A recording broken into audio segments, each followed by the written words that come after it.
We won't go into the usual company profile, but this is a unit from a Chinese company called Bigme, one of the biggest culprits of quick turnover planned obsolescence we have ever seen. This is not a good thing or a bad thing, it's just the thing. This is their current business model, and this is what they've created, because the only way for these companies to really make any money is by selling the hardware and the hardware only. So with that, let's dive in to the B7.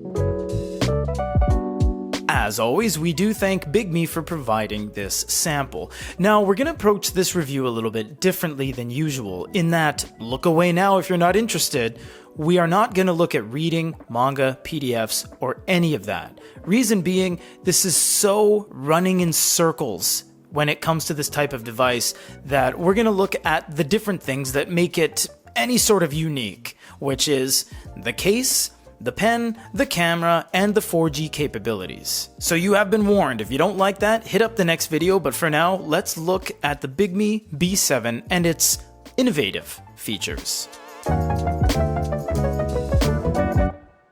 Starting with the pen, we do have a little bit of an issue with this in that this is an active capacitive pen. It no longer uses EMR or Wacom or any sort of EMR protocol, which means you can no longer use all the pens we love, the Stadlers, the Lammies, the Onyxes, the Remarkables, the Amazon Kindle Scribe pen, anything Wacom with cheap tips, cheap pens, you can't use them anymore. You can only use this one, and if you lose this, you're out. You have to get this. Now, on the street, there are some cross compatibilities with like some Fujitsu laptops and Windows tablets and things, but officially, there is no replacement for this. This is an active capacitive pen. It only works on this device. It has proprietary tips and a proprietary eraser. The whole thing, you have to live and die by this pen. If you lose it, it is gone forever. Us avoiding certain aspects of this unit isn't a form of laziness. In fact, we've covered these units to death. The reality is that there's little to no innovation that's happened in the past, say, 27 months in the e-reader world. Everything is just exactly the same. In fact, they're actually going a step back by removing any sort of EMR or global passive pen performance, because you can't use all these amazing pens anymore. I mean, all these really, really nice pens and the incredible digital stationery that Wacom is pushing out, it all falls to the wayside because you just don't have access to it anymore. Now, for what it is it's a fast note-taking feel. It moves around quick enough. I mean, everything is kind of stabilized over the past 2.5 years, so latency is low, which means it does respond nicely. However, that's basically where it begins and ends, because you don't really get any torque anymore. It's just a slippery glass Apple Pencil-like experience. There's a little bit of noise from it, but it doesn't reverberate into the pen. It doesn't translate properly into a pen realism feel. If you like the feel of writing on glass, then it's great. It's a subjective thing, but objectively speaking, it doesn't feel like you're writing on a piece of paper with a pencil anymore. And the tips are completely unknown because everyone is using proprietary tips now, meaning you can't just go to the Wacom store and buy a bag of 10 or 15 tips for X amount of dollars. You only get one replacement, one tip, and you have to order exactly from Bigme if the pens run out. But you do have a bunch of different colors here because we have a color unit, of course. So you have all these beautiful colors. You have a bunch here. You have different pencils, you have brush, you have ball pen, you have mark pen, and you have thicknesses, as well as you have pressure sensitivities. And you gotta understand something. A lot of people say to us, well, it's not that big a deal. The pen works. It's all good. You are absolutely correct, but it is our job to be critical, and this pen is not good, and it goes hand in hand with our current industry that eNotes and Wacom, or to a lesser extent other protocols that run EMR, they go hand in hand with each other. There is a relationship between the two that you always have to balance, and you have to understand that although you're cutting some costs by not paying licensing fees, companies don't always pass those cost savings on to the customer, and it's just a reality of the situation. Now, Bigme does cement itself as the second or third point player when it comes to the amount of features they have. They're a little bit lacking in the shapes and stuff like that, but that really can be updated with an update.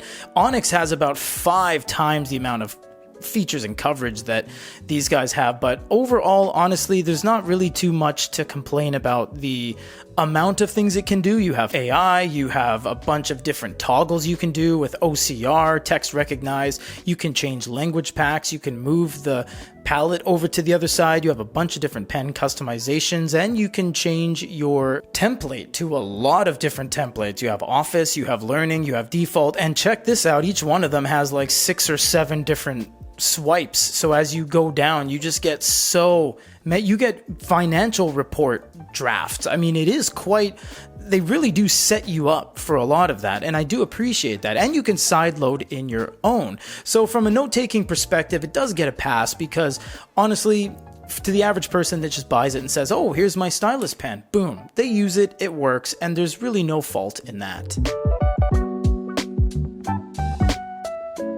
What does the package look like when it's all nicely wrapped up in a case? Well, let's check it out. The case is a little bit flimsy. It's not that premium, but it does come with the device for free, so that's a huge bonus. I also like how they got rid of this, which is just the silicone stuff. I don't like these type of cases, and they used to have these silicone trays that was really hard to put the device in, but now everything is magnet. It just lines up, snaps closed, you get a little camera cutout there, and you might be wondering why there's a little bit of a gap there is because unlike some manufacturers, like even HighRead, they allow you to nicely store the pen in the side, which I think is a very attractive package. And you get this accordion kind of origami bending case like this. You can hide the Bigme clasp over on the back. It stays really nice like that, and everything just kind of falls into place. It's all very, very natural. It's a very human feeling the way this all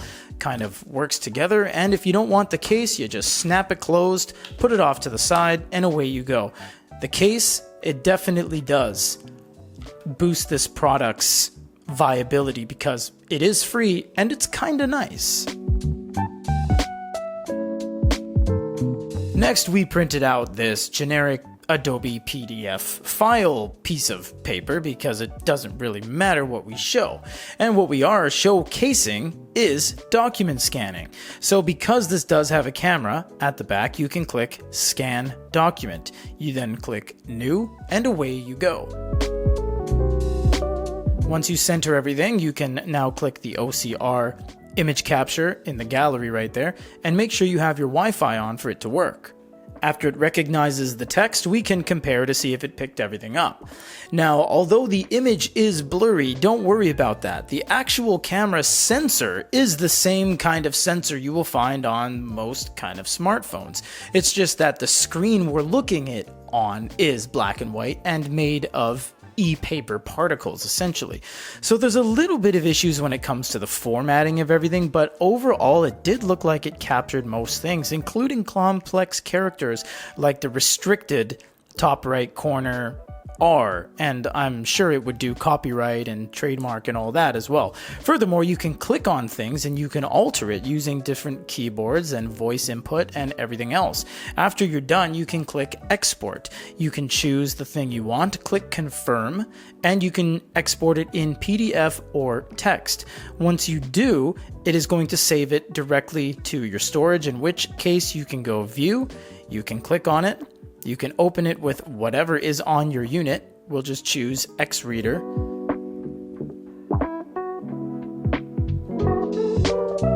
And there you have it. There is exactly what we took from this piece of paper onto here. The camera, of course, is a camera for all intents and purposes, so you could utilize it with different Google Play downloaded applications, including, yes, social media if need be. Next on the docket is the SIM card, because believe it or not, yeah, this is a quote-unquote phone. It is a tablet with cellular capabilities, meaning that if it was that shape, guess what?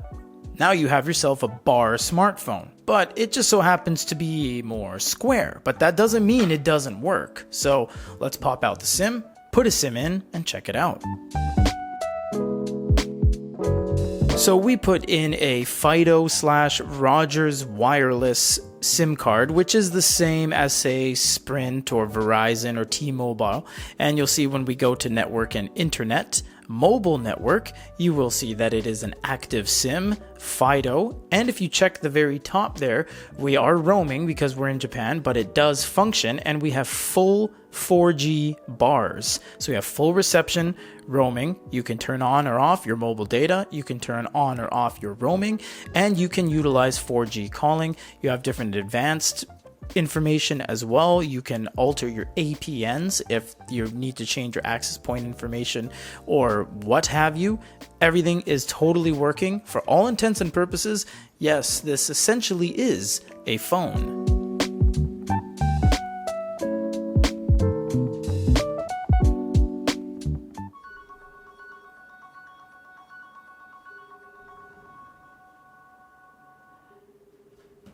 Outside of calling and taking notes and using the camera, what can it do? It can do everything. It's got Google Play on board, you have browsers, you have AI, you have every single feature under the sun. You can swipe the top down, you can change your volume, you can change your glow light, you have regular glow light, warm glow light, you have all of these different features.